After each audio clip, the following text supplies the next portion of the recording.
दोस्तों पिछली क्लास में हमने AC single phase motor chapter के क्वेश्चनों को सॉल्व किया था। इस क्लास में हम अल्टरनेटर के क्वेश्चनों को सॉल्व करेंगे। तो शुरू करते हैं। पहला क्वेश्चन दिया है, एक आदर्श अल्टरनेटर में ईएमएफ प्रति फेज की गणना करने के लिए किस सूत्र का उपयोग किया जाता है। दोस्तों प्रति फेज ईएमएफ की गणना करने के लिए ये होता है 4.44 phi F T. Right answer होगा ऑप्शन डी। यहाँ पर फाई है फ्लक्स, चुंबकीय फ्लक्स घनत्व है, एफ है फ्रीक्वेंसी और टी है यानी टर्न की संख्या। तो इसका राइट आंसर होगा option D. Next question, alternator में प्रेरित ईएमएफ की दिशा खोजने के लिए किस नियम का उपयोग किया जाता है। ऑप्शन ए है कोर्कस्क्रू नियम, ऑप्शन बी है दाहिने हाथ की हथेली का नियम, ऑप्शन सी है फ्लेमिंग के बाएं हाथ का नियम, ऑप्शन डी है फ्लेमिंग के दाएं हाथ का नियम। दोस्तों यहाँ पर प्रेरित ईएमएफ की दिशा खोजने के लिए ये होता है मोटर के समान डीसी मोटर के समान होता है। तो ये होगा फ्लेमिंग के दाएं हाथ का नियम। Right answer option D. Next question, alternator के भाग का नाम क्या है। दोस्तों जो ये भाग दिखाया गया अल्टरनेटर का, इसका नाम क्या है। तो इसका नाम है, यह है मुख्य ध्रुव रोटर यानी salient pole rotor. Right answer option C. Next question, alternator के ईएमएफ समीकरण की गणना करने का सूत्र क्या है। तो दोस्तों अल्टरनेटर का ईएमएफ समीकरण होता है 4.44 K D K C F T phi M. तो यहाँ पर के डी के सी है, यानी के डी होता है डिस्ट्रीब्यूशन फैक्टर, के सी होता है पिच फैक्टर, एफ होती है फ्रिक्वेंसी, टी होता है टर्न यानी कॉइल के टर्न, और फाई एम है चुंबकीय फ्लक्स घनत्व है जो मैक्सिमम भी। तो right answer option C. Next question, alternator कैसे रेटेड किया जाता है।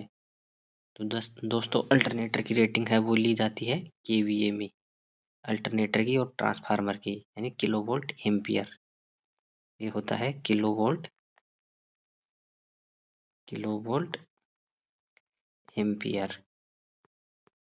Right answer option A. Next question, alternator में प्रतिशत वोल्टेज विनियमन की गणना करने के लिए किस सूत्र का उपयोग किया जाता है। तो दोस्तों प्रतिशत वोल्टेज की गणना करने के लिए होता है V N L minus V F L upon V F L into 100। तो इसका राइट आंसर होगा option B. Next question, 1000 RPM पर 6 ध्रुवों वाले एक अल्टरनेटर की आपूर्ति आवृत्ति क्या है। तो दोस्तों यहाँ पर फ्रीक्वेंसी, क्वेश्चन में फ्रीक्वेंसी पूछा कि 1000 आरपीएम है और 6 ध्रुव है अल्टरनेटर में, तो उसकी फ्रीक्वेंसी क्या होगी। तो इसका फॉर्मूला होता है एन एस बराबर 120 इंटू एफ अपॉन पी। तो यहाँ पर फ्रीक्वेंसी पूछ रहा है, तो फ्रीक्वेंसी बराबर होगा N S into P upon 120। तो जब ये मान हम इस सूत्र में रखेंगे तो इसका राइट आंसर होगा option C 50 hertz. Next question, 50 hertz की आवृत्ति पर 2 ध्रुव वाली एक अल्टरनेटर की गति क्या है।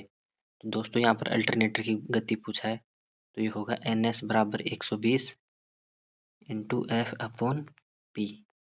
तो 120 इंटू फ्रिक्वेंसी कितनी दे रखी है, ये है 50, पोल की संख्या कितनी है 2। तो जब हम इसको इससे काट देंगे, यहाँ पर होगा 60, तो 60 को हम मल्टीप्लाई करेंगे 50 से, तो यह हो जाएगा 3000 आरपीएम। तो इसका राइट आंसर होगा ऑप्शन सी। नेक्स्ट क्वेश्चन, 2 अल्टरनेटरों के समांतर संचालन की डार्क लैंप विधि में लैंप किस स्थिति में बुझ जाते हैं।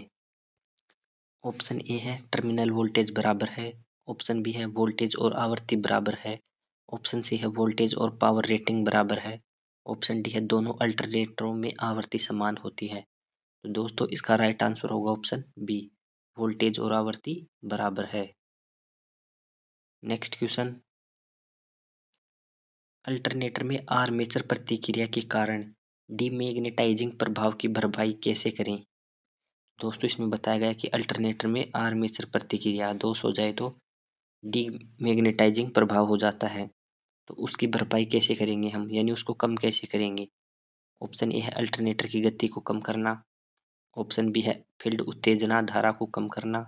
ऑप्शन सी है फील्ड उत्तेजना धारा में वृद्धि। ऑप्शन डी है अल्टरनेटर की गति को बढ़ाना।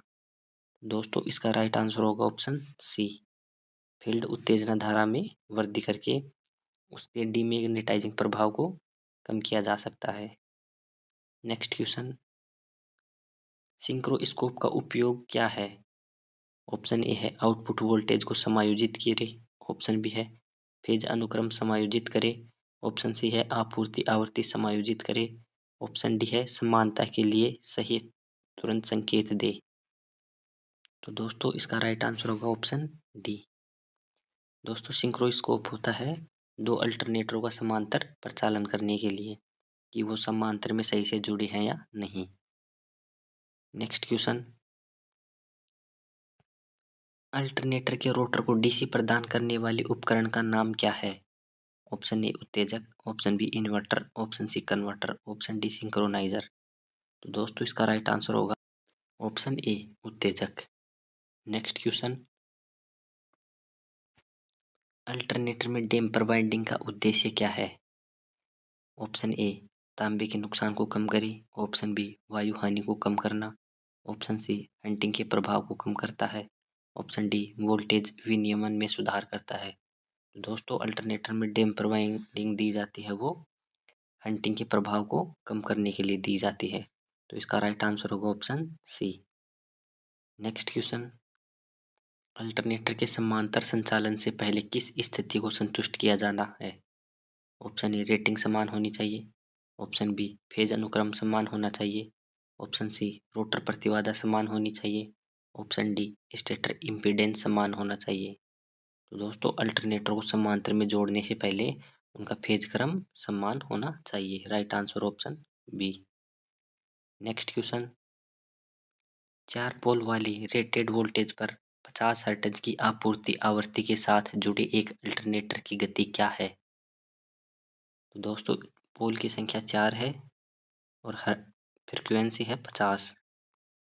तो जब इसमें अल्टरनेटर की गति पूछा तो हम फॉर्मूला यूज करेंगे एन एस बराबर 120 इंटू एफ अपॉन पी। तो यहाँ पर 120 इंटू फ्रिक्वेंसी कितनी है, यह 50 हर्ट्ज और 4 पोल, तो इसका राइट आंसर हो जाएगा 1500 RPM. Right answer option B. Next question, दो अल्टरनेटरों के समांतर होने के दौरान दो लैंप किस हालत में जलते हैं और एक लैंप बुझ जाता है। ऑप्शन ए टर्मिनल वोल्टेज बराबर है। ऑप्शन बी वोल्टेज और फ्रीक्वेंसी बराबर है। ऑप्शन सी वोल्टेज और फेज अनुक्रम बराबर है। ऑप्शन डी दोनों अल्टरनेटर समान आवृत्ति प्राप्त करते हैं। तो दोस्तों इसका राइट आंसर होगा ऑप्शन बी, यानी दोनों अल्टरनेटर की वोल्टेज और फ्रीक्वेंसी बराबर है। नेक्स्ट क्वेश्चन, यदि भार बढ़ता है तो अल्टरनेटर का टर्मिनल वोल्टेज कम हो जाता है। ऑप्शन ए क्षेत्र प्रतिरोध। ऑप्शन बी आर्मेचर प्रतिक्रिया। ऑप्शन सी प्रेरक प्रतिक्रिया। ऑप्शन डी आर्मेचर प्रतिरोध। तो दोस्तों इसका क्या कारण है कि टर्मिनल वोल्टेज कम हो जाता है, तो ये होता है आर्मेचर प्रतिरोध के कारण। Right answer option D. Next question, AC generator में डैम्पर वाइंडिंग का उपयोग करने का उद्देश्य क्या है। तो दोस्तों एसी जनरेटर में डैम्पर वाइंडिंग यानी अल्टरनेटर में डैम्पर वाइंडिंग क्यों की जाती है। ऑप्शन ए हंटिंग को रोकता है। ऑप्शन बी तांबे के नुकसान को कम करता है। ऑप्शन सी नुकसान को कम करता है। ऑप्शन डी हंटिंग के प्रभाव को रोकता है। तो दोस्तों इसका राइट आंसर होगा ऑप्शन डी, जो डैम्पर वाइंडिंग होती है वो हंटिंग के प्रभाव को रोकती है। नेक्स्ट क्वेश्चन, अल्टरनेटर का प्रकार क्या है। दोस्तों चित्र में जो अल्टरनेटर दिखाया गया इसका प्रकार क्या है। ऑप्शन ए ब्रश रहित alternator. Option B 3 phase alternator. Option C एकल phase alternator. Option D salient ध्रुव प्रकार अल्टरनेटर। यानी सेलिएंट पोल टाइप अल्टरनेटर। तो दोस्तों दिखाया गया अल्टरनेटर ये है ब्रश रहित अल्टरनेटर यानी brushless alternator. Right answer option A. Next question, दो पोल 50 हर्ट्ज अल्टरनेटर के आरपीएस में गति की गणना करें। दोस्तों दो पोल दे रखे 50 हर्ट्ज, तो इसका फॉर्मूला यूज करेंगे NS बराबर 120